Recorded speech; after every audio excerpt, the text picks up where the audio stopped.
So, hello. I'm Jeff Lamb, And I'm Helena Löwendahl. and we've just been planning the next workshop in our Beyond Oedipus series, and the title of that is Sexual Identity, a Somatic Approach. And we have just spent the last couple of hours getting really excited about a topic that always causes trouble: gender. So we're going to try to find a way to approach this topic about identity and gender in a way that can be open-minded, that we can put a context around some of these important issues that our society is very busy with at the moment at every level. It certainly is. And the problem is when you start to bring gender and sexuality into the arena, what happens is people get very busy with the idea of gender as biologically determined, in other words, genetics, so whether we have an X chromosome or a Y chromosome, and that's at one end of the spectrum. And at the other, there's the constructivist perspective, which says that gender is all socially constructed and that bodies are almost irrelevant. And as probably all of us know deep down as the logical thing, it is a question of both biology and social construction. It is nature and nurture, it is not one or the other. And it's the interplay between these two that gives us a sense of how we embody, how we live in, or how we express ourselves as men and women, whatever our sexual orientation is. So, in the approach that we're taking, what's exciting to us and what doesn't come into a lot of workshops on this is we're not taking either perspective for granted. And so we're not sort of saying, well, if it's socially constructed, our work as psychotherapists is to support our clients in whatever construction of their own gender they want to put forward. And if it's totally biologically determined, we have to, in some sense, support them in coming to terms with their biology. For us, it's about both. And the struggle that almost everybody has, and what all the influences are on that struggle that everyone has in thinking, well, how do I live? How do I live as a man, as a feelingful man, as a responsible man in society today? And it's similar for women. Now, I'm Danish of origin, and I was brought up in a country where so-called freedom for women and sexual revolution happened, apparently. The last 30 years of my life, I've been involved with talking about gender identity and sexuality, been running workshops, teaching professionals, and seeing couples, working with women, working with men. And in those 30 years, I have not seen men and women being more liberated sexually. I have not seen relationships becoming more enriched or deeper. I have seen things becoming worse. Men and women, young men and women, are increasingly at loss in how to have relationships.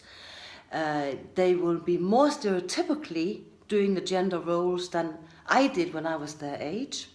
And when you speak to them, they know that they are playing a role, but they are still scared of stepping out of those roles.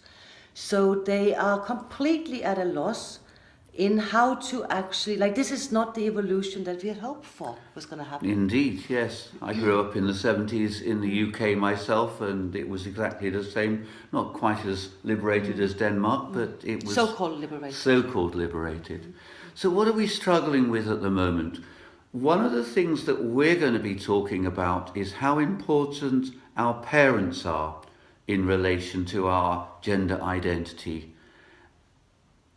And that we all need to have our identity confirmed and celebrated and supported by our parents. And for all sorts of reasons, and we really, really aren't into parent blaming, sometimes that doesn't happen. And what we find in our work, both Helena and I work a lot with couples, is that what happens is when individuals haven't had their gender identity confirmed and celebrated in their relationship with their parents, they start to look for that from their partner. And a man cannot get a woman to feel like a real woman, nor can a woman make a man feel like a real man. We can do all kind of mother and sons and daughters and fathers games, but there will not be an intimate adult relationship with the level of fulfillment that we are all hoping for and expecting today. And very typically, a man will want to have sex with a woman in order to prove to himself on some level that, yes, he is a real man. And that's not a turn-on. No. Is it? A 5-year-old little boy is cute, but he's not a sexual attraction, that's for sure. Even if he comes in an adult man's body. Just like for us women, if we actually approach the sexuality with a man in our sexual intimate relationships, from the little girl in us that's afraid to be abandoned because we don't trust that we have any value as women, or we don't know who we are as women, and only by being in the relationship with the man who wants sex with us, and if we don't give it, we're frightened he will abandon us. We then actually come to that arena from our little girl, and that is firstly not sexy either, and secondly it's a little bit like prostituting. You're owning a little kid. And that's actually, if you think about it in that way, there's something tragic about that. So what we're doing, we're running this workshop, and it's for people who are already practicing as therapists, and we're going to be trying to help people to find ways of helping their clients to deal with this question of their sexual identity in a way that isn't putting pressure on their partners, but is actually looking at what really they need, or they needed from their parents at quite an early age and they didn't get. And in a way that's almost what we always do in psychotherapy, that we're looking for what didn't happen in someone's childhood that they needed in order to become the best human beings that they can be. But we're dealing particularly with the sexual and gender aspects of that. And we are going to go beyond the parental influences, because we don't live in a vacuum. We are growing up in a constantly changing, evolving social culture. We of course get influences from so many different places. Social media is a fantastic place where we these days are giving images and expectations, for better or for worse. So we're also going to look at the implication for how do we actually find out what is the true voice. How do we learn to listen to our bodies for what is the right way to express myself as a woman, as a man, with our masculine and feminine energies, not one or the other.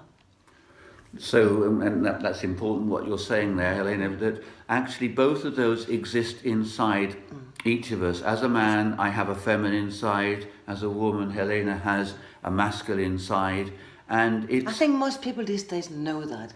How could it not be like that? Well, I don't know. Yeah, but no. People, Yeah. you say that, but, you know, some of the couples that we've worked with together, the man often is finding a lot of difficulty acknowledging certain aspects of himself that he sees as feminine.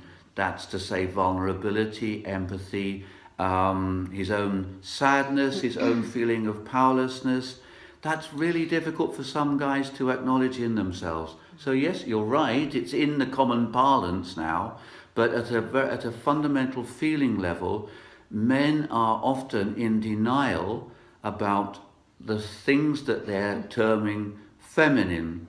So not only do they not allow themselves to feel it inside themselves, when they see it in women, they put it down and abuse it. And that causes a lot of problems.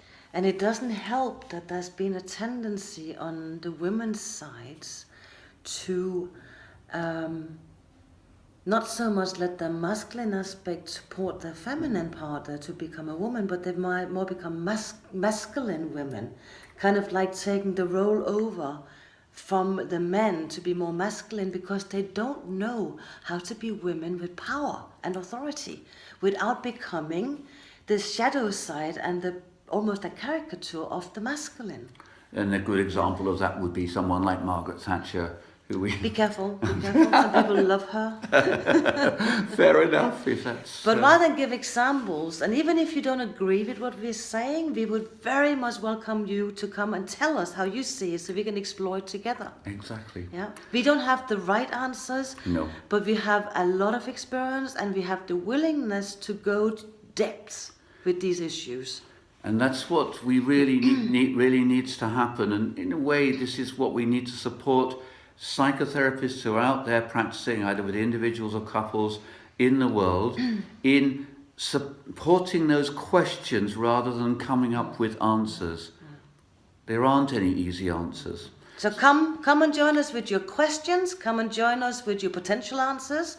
If you disagree with us and you want to come and prove us wrong, come and do that, as long as you do it with friendly mirth. But come and let's really explore this incredibly important issue for us as therapists and counsellors today. And if you need details of this workshop, they will be on the Facebook page where we are going to post this video, and they will also be on the website where we will also be posting this video.